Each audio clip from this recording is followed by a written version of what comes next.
Well, so here we are. Another week has passed, and you are still here.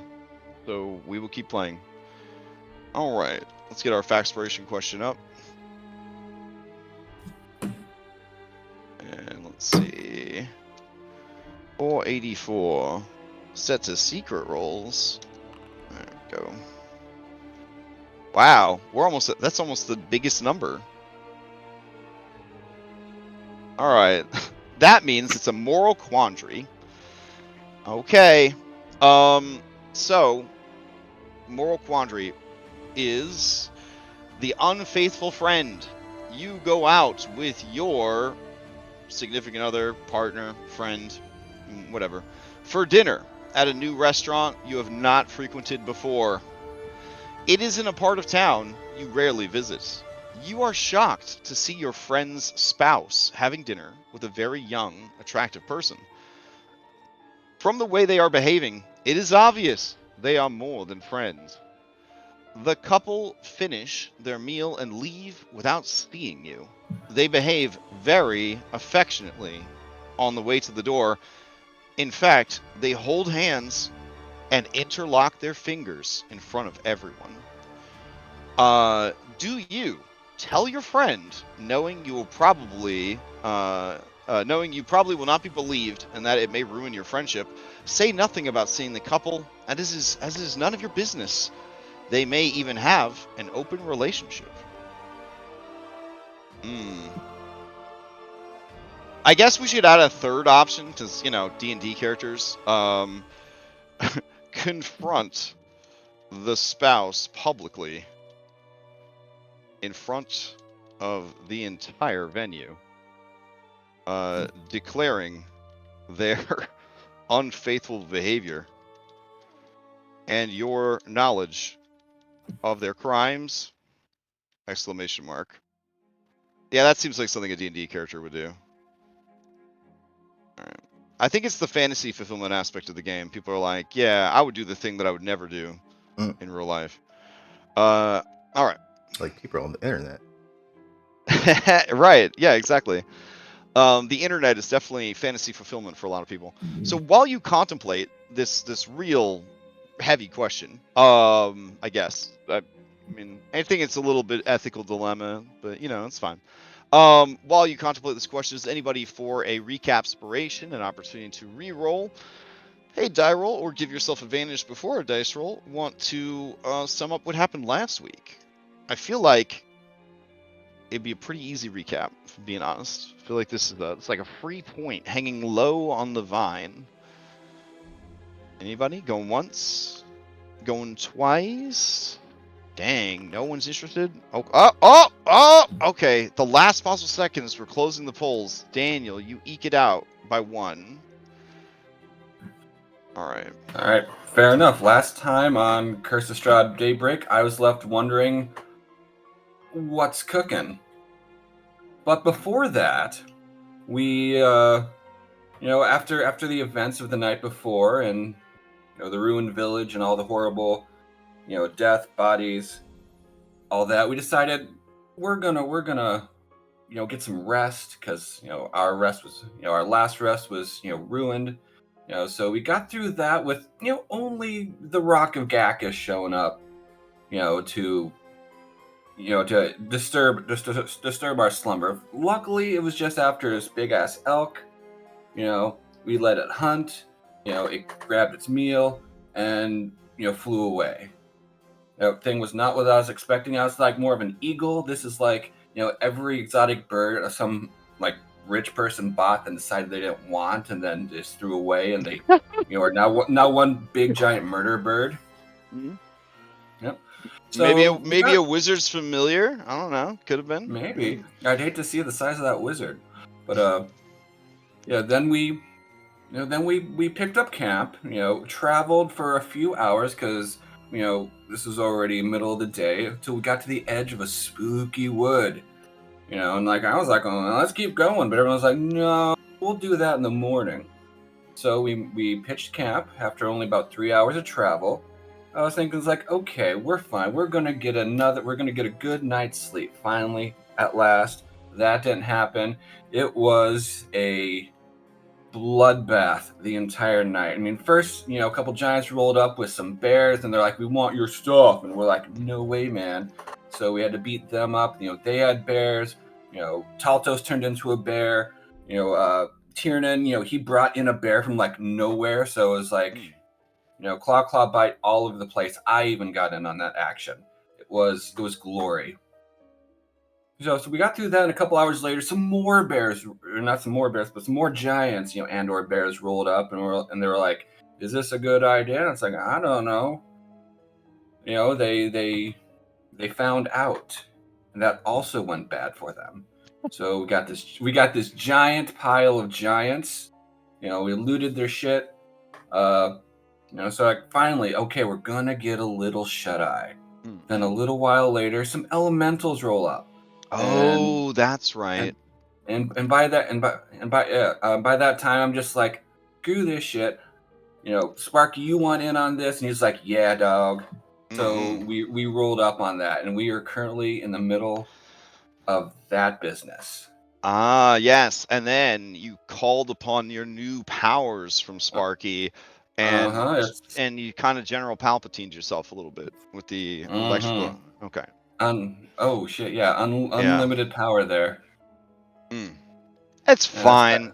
What is a body, right? It's just a cumbersome prison. I wasn't really using it anyway. Exactly. I mean, that's kind of like what his sister back home would have been saying. I don't know if that would that make your like werewolf form look like more like hairless, like some kind of like Egyptian jackal man kind of deal. Probably. I'll start shopping. Geez. Oh man. Okay. Yeah. That is a great recap. Thank you so much. Take your recap inspiration. And without that recap inspiration, I might have skipped a five-way elemental fight because I totally forgot about it with all the other stuff that happened this week. So thank you. All right. So if anybody would like to answer the question of this moral quandary, let me know by rolling a d20 into chat. That's how. Don't message me. Just roll a d20. Nobody wants to deal with this moral quandary this morning. That's fine. This one maybe hits a little too close to home for some people. I understand that. So part of horror is moving into uncomfortable spaces. So, like the back of a Volkswagen. All right. Nobody. Oh, Daniel with a 1. Okay, Darius with a 9. Okay. Anyone else? Going once? Going twice? No? All right. I know there's at least 3 of you because I looked at chat. I saw there was at least 3 of you guys in there. All right. Darius, you may answer the question. Darius would tell the friend. You would tell the friend? Mm-hmm. Okay. Because he would believe that keeping such a secret ain't good for him, ain't good for the friend to find out some other way, and then it just becomes a much worse thing. But he wouldn't confront the spouse because he doesn't feel like he shouldn't step in like physically like that. Okay. Fair enough. You may ask the same question of any willing PC without any compensation for them doing so, or any NPC that you've met previously in the campaign. Oh,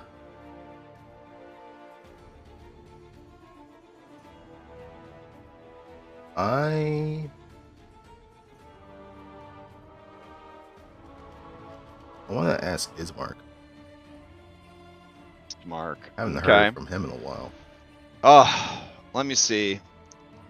Ismark's first instinct would be to confront them physically, to just call them out, to just be like, "What are you doing?" You know what I'm saying? But because of the teaching of his father and all that, to try to be more disciplined, try to be a good leader, try to think first, he would swallow that instinct, swallow that rage, but he would never want to carry the burden of that secret around.